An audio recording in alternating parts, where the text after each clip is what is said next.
TV serial Anupama में आप देखेंगे अब डिम्पी की माँ आ चुकी है और कह रही है कि मेरी बेटी की माँ तो तुम ही हो। जब मेरी बेटी को सबसे ज़्यादा ज़रूरत थी, जब तुमने अनुपमा इसका साथ दिया।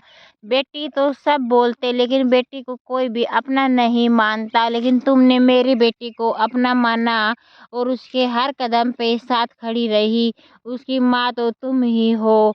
वहीं सब बोलते हैं कि चलो अब शादी की और रस्में पूरी करते हैं। तभी अनुपमा कहती है, हाँ जी बहन, आप आई हो तो अपनी बेटी का कन्यादान करके ही जाना। और शादी की रस्में शुरू हो जाती है। तभी पंडित जी कहता है कि लड़की की माँ अब लड़के के पैर धोएगी। तभी समर बोलता है कि नहीं, मैं अपनी माँ से अपने पैर नहीं धुलाऊंगा। तभी बा कहती है, क्यों नहीं, पैर धो देगी वो, ये रस्म है।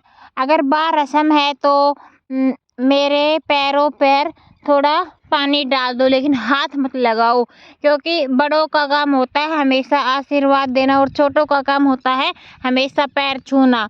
इसलिए मैं माँ से पैर नहीं छुआऊंगा। और समर नहीं छुआता है। ये बात सुनकर डिम्पी की माँ को बहुत अच्छा लगता है और समर की माँ अनुपमा भी ये बातें सुनकर बहुत खुश हो गई। वहीं दूसरी ओर समर की बुआ ने उसका गठबंधन कर दिया है। जी हाँ, और शादी में पंडित जी ने बोला कि समर, डिम्पी की मांग भर दो और मंगलसूत्र पहना दो और शादी अब हो गई है कंप्लीट। जी हाँ, वही पंडित जी कहते हैं कि आप बड़ों का आशीर्वाद ले लो और आपकी शादी कंप्लीट हो गई है। समर और डिम्पी बड़ों का आशीर्वाद लेते हैं, सबसे मिलते हैं और सबसे अपनी आशीर्वाद लेते हैं। फिर अनुपमा किसी का इंतजार करती हो रहती है कि किंजल बोलते, मम्मा किसका इंतजार कर रहे हो? तभी कहते हैं, मैंने गुरुमा को कहा था कि मेरी बेटे की शादी में आना, मैं गुरुमा का इंतजार कर रही हूँ। अगर डिम्पी और समर को गुरुमा का आशीर्वाद मिल जाता तो बहुत अच्छा होता। तभी आती है गुरुमा और अनुपमा गुरुमा को देखकर बहुत खुश हो जाती है और उनके पैर छूती है। वहीं गुरुमा जैसे ही आगे बढ़ती है तो उनके पैर में कुछ चुभने वाला होता है।